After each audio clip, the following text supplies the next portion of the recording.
Lindsey, preparing for this interview, I was listening to some conversations that you'd had in the past, and even going back a few years ago. And there was one I stumbled on where the person who you were speaking with asked you a question, which was, what question do you think is not asked enough of you? And your answer was, how are you feeling? So let's start there. How are you feeling both physically and mentally?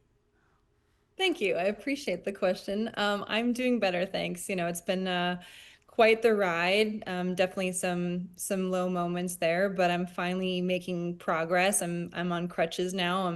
I'm not in my wheelchair anymore, so that was a huge step. And yeah, I'm just slowly working every day, feeling better. The more I can do, the better I feel. I'm a little bit more independent. But I'm still not where I want to be. So I'm just slowly trucking along, and I appreciate that you asked me. Thank you. One of the interviews that I also listened to was a Today Show interview that you did fairly recently with Craig Melvin. And in that, while you said that you would be happy, content if you never raced again, I sensed that you did not want this crash to be the final chapter of your skiing career. You can correct me if I'm wrong there, but I'm curious, as you rehab this, A, is that right? And B, are you vocalizing that to your doctors through this rehab? Yeah, I definitely don't want that to be the last run of my career, but in some ways, I think, I just have to wait and see what my body does and how it responds, and I'm really trying to take it one day at a time. I still have one more surgery left where I take out all the metal that's in my leg, and I finally am able to replace my ACL. And I think once that's done, I'll have a better idea of where I'm at and what I can do physically. And then I think it'll give me enough time to process things mentally and see if I want to try to get maybe one more run and finally get a chance to say goodbye. But if that was my last run, then that's life, and I will take it in stride. But it's been an amazing journey. I definitely think I've accomplished more in my comeback than I ever thought possible. Definitely more than most people thought possible. So I have to keep that in mind, and I'm just going to stay positive, and we'll see what happens. Well, have the doctors told you that they expect you to make a full recovery from this? Yeah, I think the biggest thing they were worried about was with the fasciotomy, would my muscles be okay? They had to definitely cut around a lot of nerves, and they had to cut through muscle. And sometimes, you lose motor function of certain muscles because of that. But as of right now, everything looks great. Dr. Hackett did an amazing job. My everything's coming back the way it should. It's obviously slow, but so far so good. So we'll just keep our fingers crossed. And once I get past that last surgery, I think like I said, I'll be in a much better place. And so crutches now, and when do you expect to actually be off the crutches and walking? By the end of the month, that's definitely the plan. I've already had some preliminary x-rays, and my leg is really healing well. I think the biggest thing that Dr. Hackett's worried about is my cartilage, because there was a lot of cartilage damage. So again, progressing well, but I really am excited to be off crutches in a few weeks. There's no way for you to know this, I suppose, until you start skiing again, but this is not your first crash. How do you deal with the PTSD associated with crashing so that you're not thinking about it the next time you go on a ski run? Is it like riding a bike for you? Yeah, I've never had PTSD. Crashing is a part of our sport. It's something that I've been doing since I was a kid. You fall, you have a boo-boo, and you get back up. It's just that's part of life. Obviously now I'm crashing harder than I used to when I was a kid, but I feel like you're never really pushing the limits, and unless you go past them a little bit sometimes. And so I love what I do. I don't focus on the negatives. I don't focus on the what ifs. Of course, there's risk in what we do. There always has been, there always will be, but that's also part of the reason why I love it. I love going fast. I love pushing the limits. That's what I do best. So whether I continue to push the limits in ski racing, that's yet to be seen, but I'll always be pushing the limits in life, that's for sure. Well, have you at least Googled 45-year-old Olympic downhill skiing participant? I did. Nothing came up, I'll tell you. I know one woman did, Sarah Schlepper. I used to race with her on the US ski team, and I think she competed in these Olympics, and she was, I want to say, don't kill me, Sarah, but I think it was 50. And she raced with her son. Her son was, I think, 18 or 19. So it's been done. Um, if I were to do it, I would hope to be, I would hope I mean, I would only do it if I could be fast. So, but I don't know, that's a long ways off. I would be 45.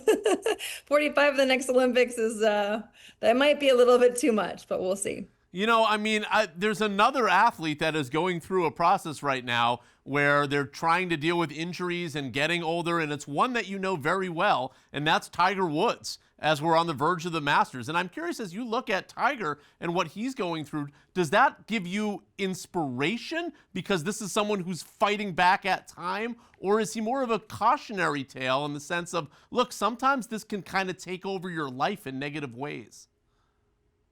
There are a lot of athletes that are competing at an older age. I mean, Tom Brady is one of them. Lewis Hamilton's still competing in his 40s. I think it depends on the athlete and their body and what they can still do at that age. Also, their drive and determination. If you still have the will to compete, then you should continue to try. So we'll see. You mentioned Tom Brady. I believe I spoke to him last week. I believe he wrote you a note, did he not, through your recovery? I'm curious what he said to you, if you're willing to share.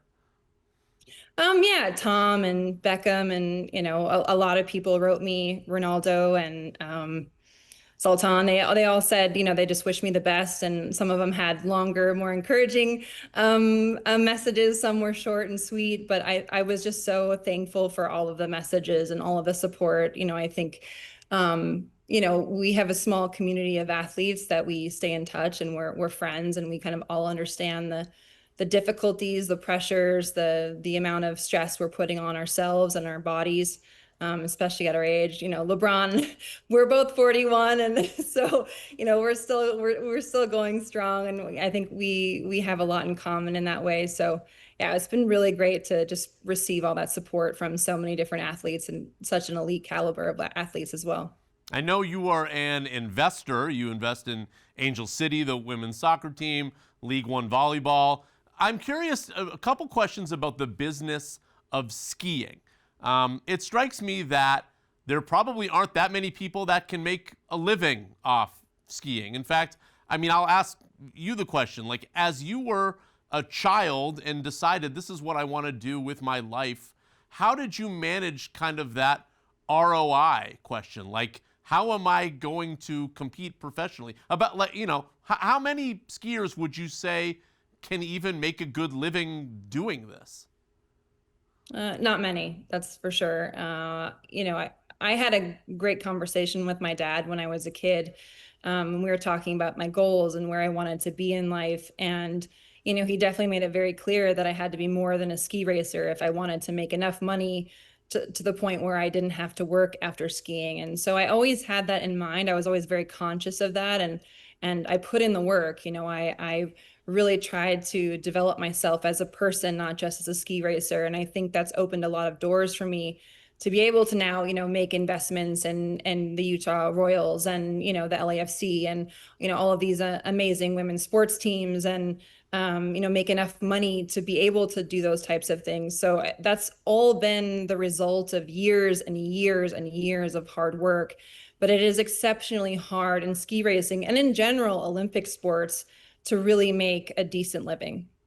Is there a way to fix it? Are there certain things that professional skiing can do when it's not Olympic season to make skiing more of a TV first sport to start bringing in more revenue, which can then trickle down to the athletes? At the end of the day, sports is entertainment, and you need to have a personality that is more than just your sport. We need to engage people in different ways, and social media is a great way to do that in non-Olympic years. I think some athletes are intimidated by doing social media and putting themselves out there, but that's really what it takes. You have to drive the story. You have to make people want to care. It's not just about the sport. It's about, why are we cheering for these athletes? What is it about them that we connect with? And sometimes I think that connection is lost, mainly because the story isn't being told. But the athletes have an opportunity to tell the story if they use, their platforms in the right way. So I've always encouraged athletes to really, try to put themselves out there, even though it is scary sometimes, but it really can make the difference, and it makes people want to support you even more. When it comes to these investments, is this something that you've kind of taken on yourself? Do you have like a financial team that helps you sort through the different companies or minority investments in sports teams, and as you figure out what you want to do and what you don't want to do? Well, the investments, that stuff has all been done by me personally. That's something that I personally am very driven by, is supporting female athletes and leagues and teams. I have obviously an amazing team of two agents that have been supporting me since I was 16 years old, and we work on partnerships like in Vivid, which I'm really excited to be a part of their new campaign, Antibodies for Anybody. And things that I'm passionate about. We don't get involved in anything that I don't believe in 100%. And especially like this partnership with Vivid, I'm able to actually help educate people on what antibodies do for you and your immune system, how they protect against toxins and germs, and like, for me, health is such a big part of my life, that if I'm able to share that with people and help inform people so they can live healthier lives, that's really what it's all about. So those types of partnerships are all curated, and we work really hard to build these relationships with amazing people. And that's why I've had sponsors for 20 plus years, is because we really rely on those relationships. It's not just about a paycheck. It's really about the people and what they represent, and how I can help work with them together to make something special. Look, all that said, certainly from a women's sports investment, it seems as though that those investments are booming in value. Has that just been sort of a nice happenstance to this, where you would have invested even if those investments haven't been gaining? Or when you did take those minority stakes, did you think in the back of your mind, or even in the front of your mind, look, I'm getting in on the ground floor relatively here of something that I think is going to really soar in value over the next 10, 20 years? I mean, honestly, I would have invested in women's sports no matter what. But I always knew that they were undervalued. I knew that, people were going to pay attention. It's been a long and slow slog to get to where we are. Billie Jean King has been working on getting women in sports more attention for 50 plus years. So it has been a long path, but, the way things are going with Caitlin Clark and so many incredible women across multiple sports, it's really finally able to move the needle. And making money is a happenstance. It's not something that I was necessarily driven by. It's an added benefit, but I think it just encourages more people to support women in sports, and really shows them the value of what they have to offer. Well, Lindsey, I think we all hope that the crash is not the end of the chapter, but is just a chapter, and then there's another chapter after that. And like I said, it seems to me that you're thinking along those same lines and using this as motivation for whatever comes next.